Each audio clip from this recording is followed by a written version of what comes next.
Hi, everyone. I'd like to welcome you to this month's Learning with Loden. I would like to start off with just thanking our community for the outpouring of support in our bond initiative. And as a superintendent and administrator in our district, I think we're all really excited about what's about to happen over the next few years, thanks to our continued support of our community. Today, I have with me Dr. Brigette Golmen.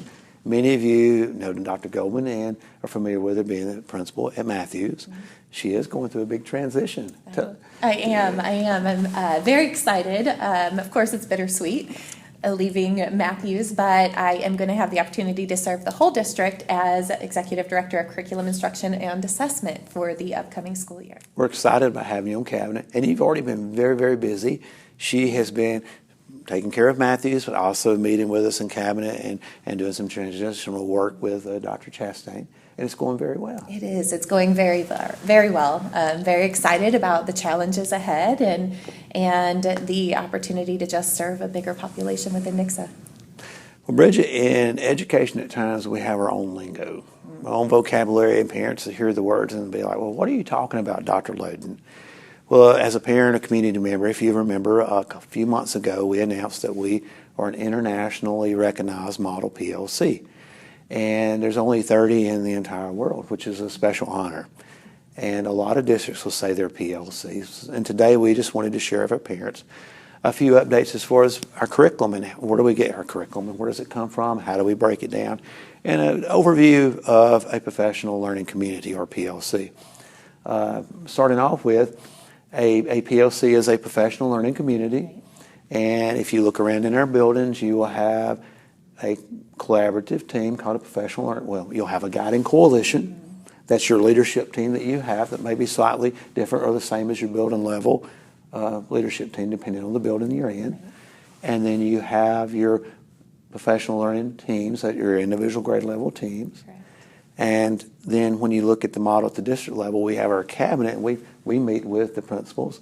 Pretty much different cabinet members meet every couple of weeks with our teams, just working with you. But for the most part, the PLCs, what are the components of a PLC? You know, it's as Dr. Loden said, we have a lot of lingo within education, and you'll hear things like PLC and RTI and CFA, and it is really a very robust collaborative process. And so thinking about what that looks like, we really focus on 4 essential questions within our PLC. So a PLC is the big community of educators coming together to support our students and our schools. And so within that, as Dr. Loden said, we have PLTs, which would be our professional learning teams. And those might be grade level teams. They might be departmentalized. But those teams work very closely on their specific standards. And so the 4 questions that we focus on: what do we want students to know and be able to do? How will we know when they've learned it? What will we do when they have learned it? And how will we respond when they haven't? And so as we work together with the team, we really just hone in on those questions. So looking at the first question of what do we want students to know and be able to do, that really is our guaranteed and viable curriculum, which we do get from the state of Missouri. We use our Missouri Learning Standards, and there are a lot of standards in any grade level within those Missouri Learning Standards. And so within the state of Missouri, they have determined some priority standards. So we do teach all of the standards handed down by the state of Missouri, but then we really focus in on what Missouri has deemed as the priority standards, and then we break that down into the Nixa essential standards. And so that goes vertically so that we make sure from grade to grade to grade we are ensuring a cohesive unit of learning through all of our grade levels so that our students are prepared from one grade level to do what they need to do in the next grade level. So from taking those Missouri standards, the priority standards, and then looking at the essential standards, we break those down into learning targets. Now, learning targets are, within a standard, those very specific things that we need our students to know to be able to master the target fully. As we're looking at the learning targets and determining what those are going to be, we utilize the item specifications that are provided to us by the state of Missouri to give us a good idea of what the vocabulary is that our students need to know, and then we make sure that we're teaching what the state says needs to be taught and mastered at each grade level. So, I'm glad you said the state, because we're not just making up our own curriculum. The state brings in some of the best educators across the state, and they vet the curriculum and they provide us the overall standards. If you look at an umbrella, look at the top of it, there's so many standards. If you look at an average teacher and had a curriculum audit, there's no way to teach all the standards. So as you funnel down to the priority standards, then the essential standards, when we focus on the essential standards and we teach our children and we know that they're mastering that, that's going to guarantee us technically universal proficiency for all of our students.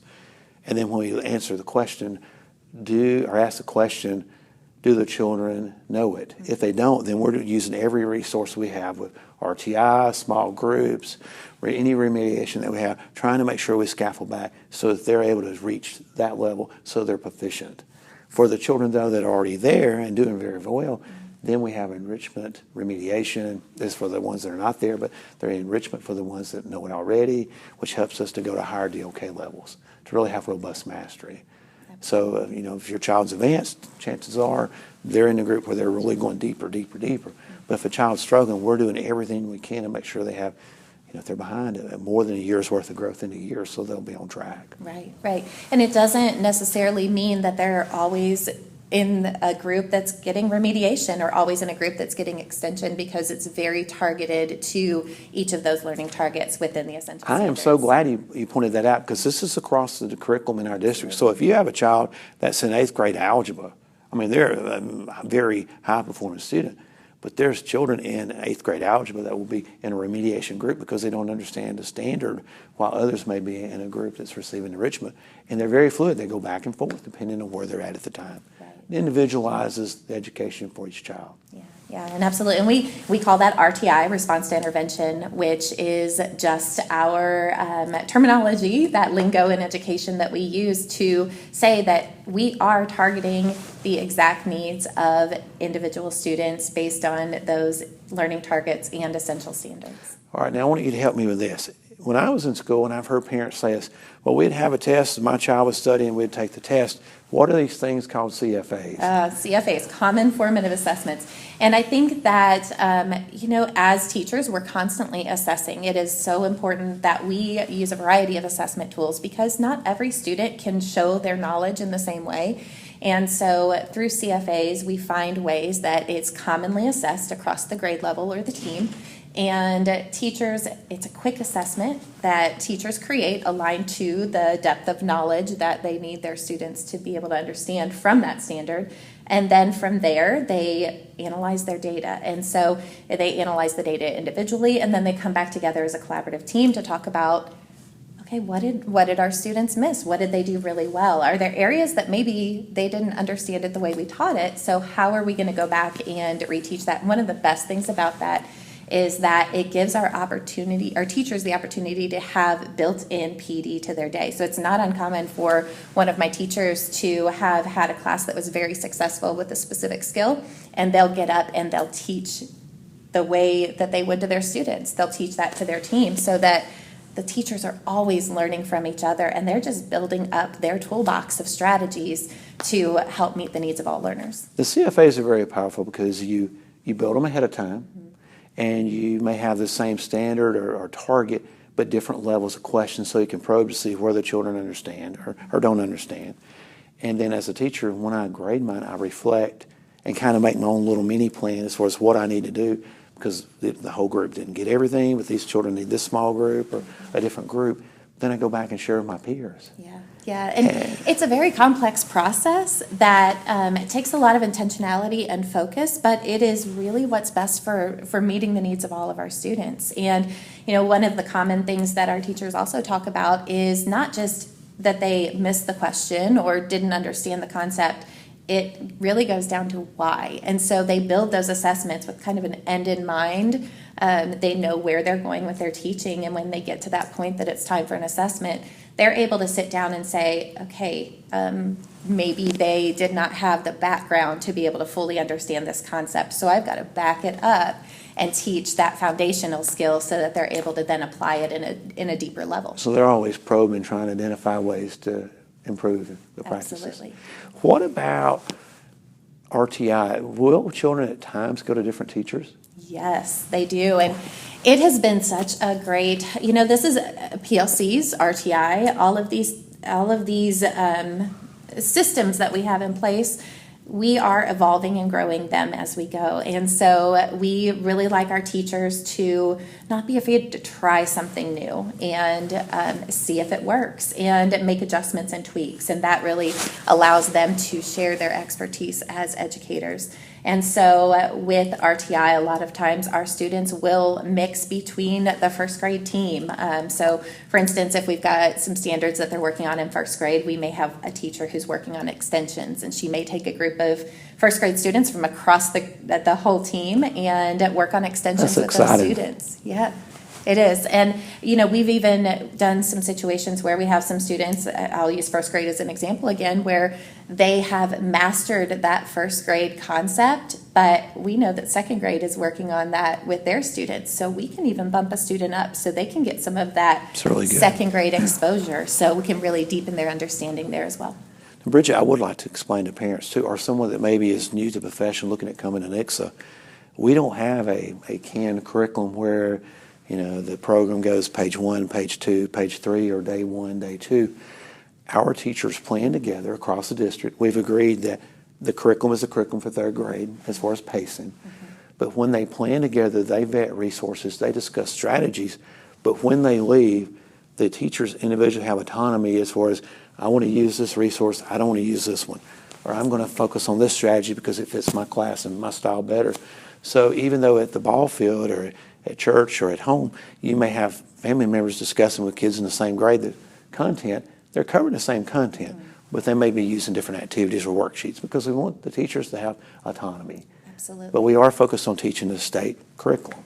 Yeah, so they do very much stick to the state standards. The what is brought down to us from the state of Missouri with our Missouri Learning Standards, but that's where the art of teaching comes in. Everybody has their own style, and every class makeup is a little bit different too. So if we were to try a one-size-fits-all model where everybody taught everything in the exact same way, we wouldn't meet the needs of our students because our teachers wouldn't be able to play on their strengths, and we wouldn't have the autonomy to make adjustments based on what feedback we're getting from our students. One thing I like about our teachers, though, is, we like autonomy, but when they're sharing and doing their debrief on their CFAs, if someone has tried a strategy that maybe I'm not doing that, but the kids really have learned with that strategy, they're still in each other's ideas and borrowing and learning from each other. Yeah, it takes a high level of trust within our teachers, and I think that's something that we've noticed across the board is the trust that teachers have developed in each other to understand that you may have a great idea that I can learn from you, and I can teach you some things as well. It's one of the beautiful things about teaching is that when you have so many people coming together, the ideas flow freely, and you can get a lot of creativity.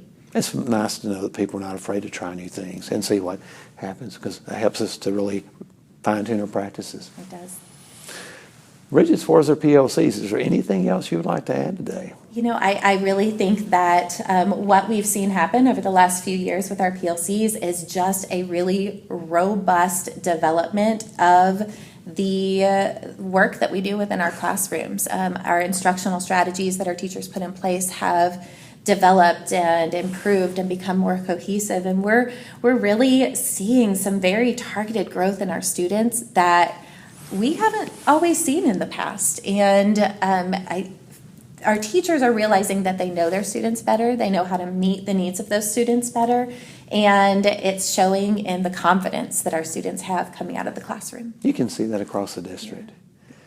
Well, thanks for being with me today. Yes, and once again, parents, thank you. I know at times we do use lots of jargon and different words, and we just wanted this video to kind of give you an overview, because we talk a lot about PLCs. I know you read about PLCs, but just to let you kind of see a broad overview of what we're doing. Of course, any of the topics we talked about today, there's multiple books on them. You could have all-day sessions on the CFAs alone or guiding coalitions. Yeah. But hope you enjoyed the video, and look forward to seeing you next month with our next month's Learning with Loden.